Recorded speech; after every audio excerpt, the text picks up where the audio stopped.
Hi guys and welcome to Bomb Anime. It's your girl Ruka. And Big Boy Summer here, bringing you episode 9 of Platinum End. So we got a warning at the beginning of the episode saying that it was for mature audiences only. This is episode 9, guys. We already know this. We have already seen 8 episodes of this.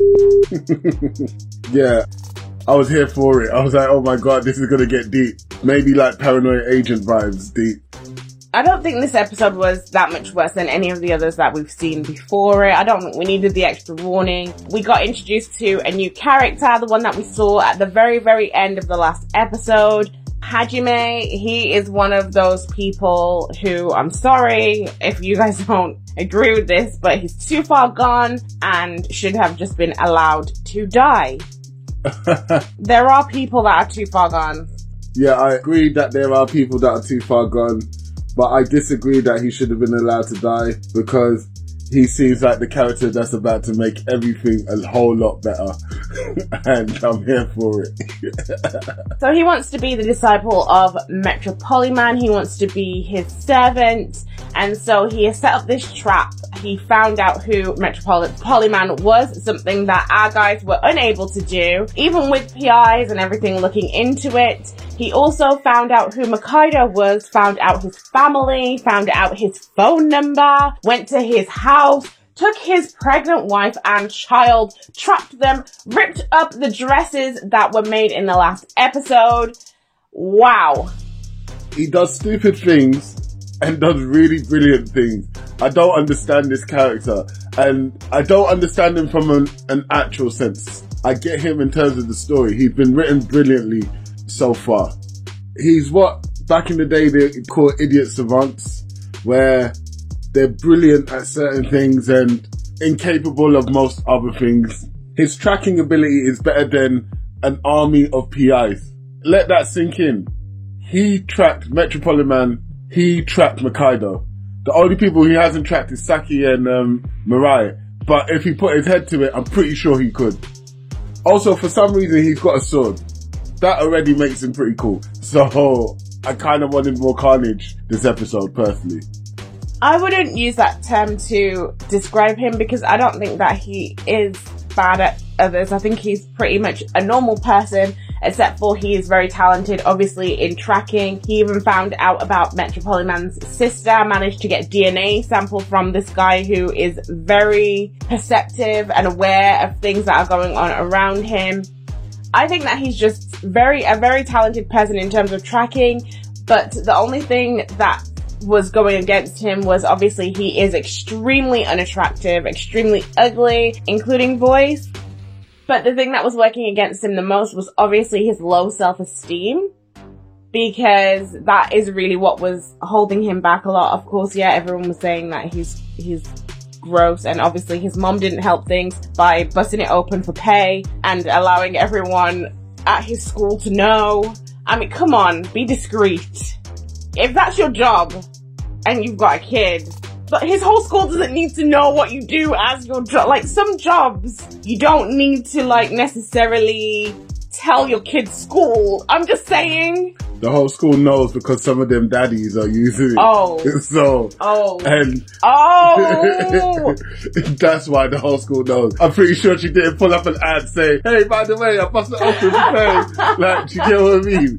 Like, maybe she was proud of her profession. No, she wasn't. She was broke. That's why she did it. But some people are also proud of their profession. No, I agree. So she might have been like, you know, look, I don't care who knows. When you're an accountant, which is the TikTok slang for it. Oh! When you're an accountant, whether you're proud or you're not proud or whatever, everyone understands that there's a certain level of care you need to take in order to ensure your safety. And one of those certain level of care even though TikTok is the complete opposite, is to not broadcast it unless you've got the security behind you. She was broke. She didn't know what else to do, and she bust it open for pay, and it got too much. Probably that's not the only reason why she decided to turn herself into a post in the obituaries, but it happened. My issue is this. Hajime is not just ugly and insecure and whatnot.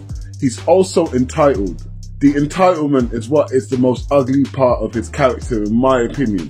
Because we've seen a lot of anime where people just get dealt the wrong hand. And yet, the ones who are entitled turn into villains, and the ones who aren't entitled and have pure hearts turn into Naruto. So, do you get what I mean? It's his entitlement for me that makes him an ugly character. Okay, fair enough, but I also think that his entitlement is something that also humanizes him. Yeah, because I agree. It's normal to start feeling entitled, like, why me? Yeah. Why did I have to be born this way? I agree. Why do they get the upper hand? However, he's not completely just a sour character, because even though the complete opposite of him, Metropoliman, who is attractive, who has money, who has all of the things that he wanted, he didn't immediately hate the guy. He was actually saying, I want to be like you, you're kind of my hero, so I'll join you, I'll be under you. So I feel like that adds a different element to the ugliness of his character. No, I get that. Like, I can't even make this reference, but there's this film called Project Thunder, I'm not sure. And basically, they were talking about acting mythologies and when you're trying to become a simple character. If you want to go simple, you can't go full simple. You have to add elements of humanization in there in order for people to relate to the character. And I feel like the writing here for Hajime has been spot on in this sense. He is multifaceted. There's nuances there. He's not just, I'm ugly, woe is me, I want to do everything I can, that kind of thing. Mm. Yes, the entitlement is there, and that is the glaring obviousness. Also, the juxtaposition between him and his angel is palpable, and I love it, because his angel has only intuition, which feeds into the whole id mentality of that psychologists use in order to make you discover that that's your true child self or whatever.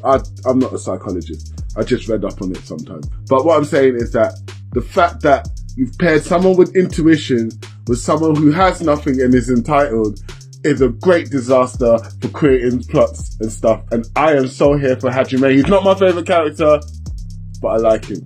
Balta seems really interesting as an angel. Because he has intuition, he obviously knew the consequences of picking this person more so than the other angels did, apart from maybe Nase, since she watched Mirai for his whole life. I think that Balta just wants to see if he's right and to see what will happen, and maybe to even improve his powers of intuition. Like we have been told, angels can be promoted and demoted at the whim of the god, and now that the Angel of Knowledge was demoted, Revel has a chance to become the Angel of Knowledge, and so what is he doing? Growing his knowledge.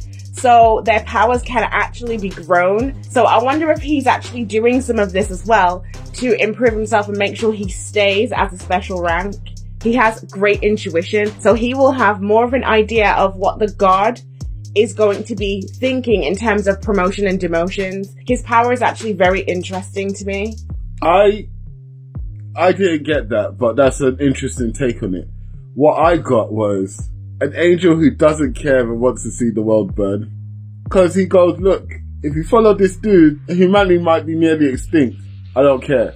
But if you're the angel of intuition, you kind of thought this might happen. Like, do you get what I mean? So I feel like he's just enjoying the ride. And okay, I feel like I relate more to Balta, where I'm watching the show, enjoying the fireworks and the car crashes, and basically talking about it afterwards with my friends, like, oh my god, did you see that? I feel like that's his character. I don't think that Balta has gone so far down to be a villain such as yourself. I would Can you calm down, fam?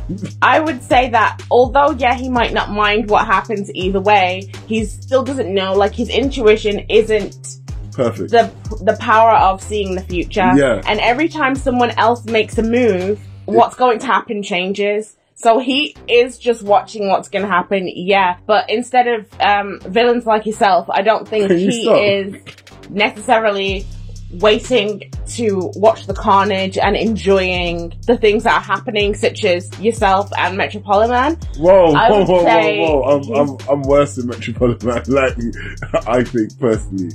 Because he's actually got a good goal. I'm arbitrary. Agreed. I could be the god candidate. You could be the god. So... Makaido, oh god, since we felt for him so much. Before you move on to that, I just need a side note before you start tugging on our audience's heartstrings.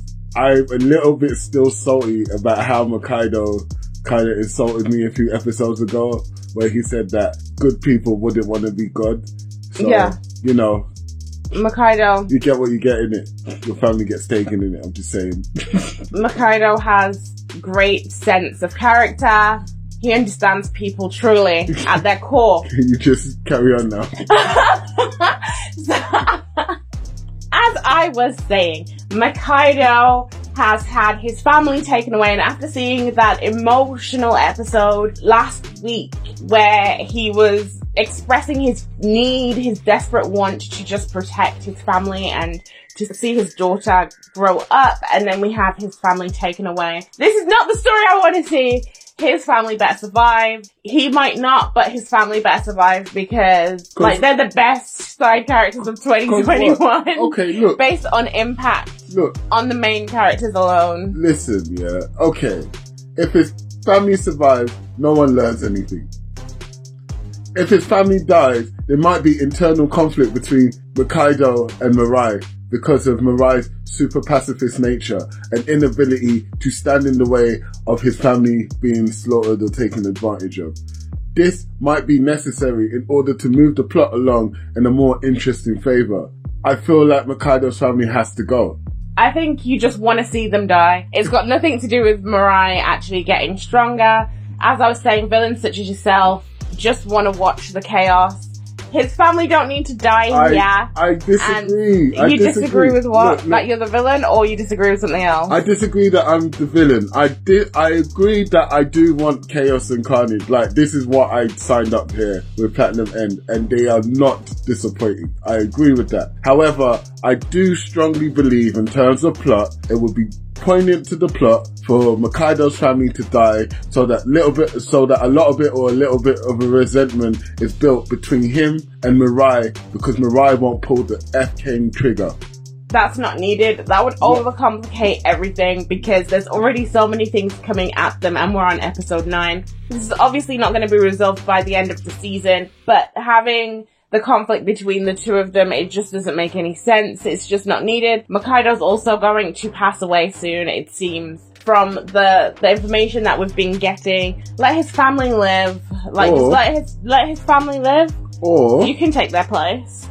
Or I thought we were friends here. Okay. I'm playing. Or Makaido loses his family, decides he doesn't want to be a god candidate anymore, and Saki finally gets some wings. Wow. Like I said, villains such as yourself will always think of these types of options, but I think we are going to have to leave it here for this week. Please leave it down in the comments. Is Big Boy Sama the biggest villain of Platinum End? Or is Ruka basically Mirai's girlfriend and really wants to be Nase but can't quite fly yet, so, you know, just watching. Wow, I'm Saki now. Can't fly and just watching. Not good enough. Alright guys, well, if you have watched it this far, thank you so much for putting up with our nonsense. Don't forget to like, subscribe and share. Hey. Peace.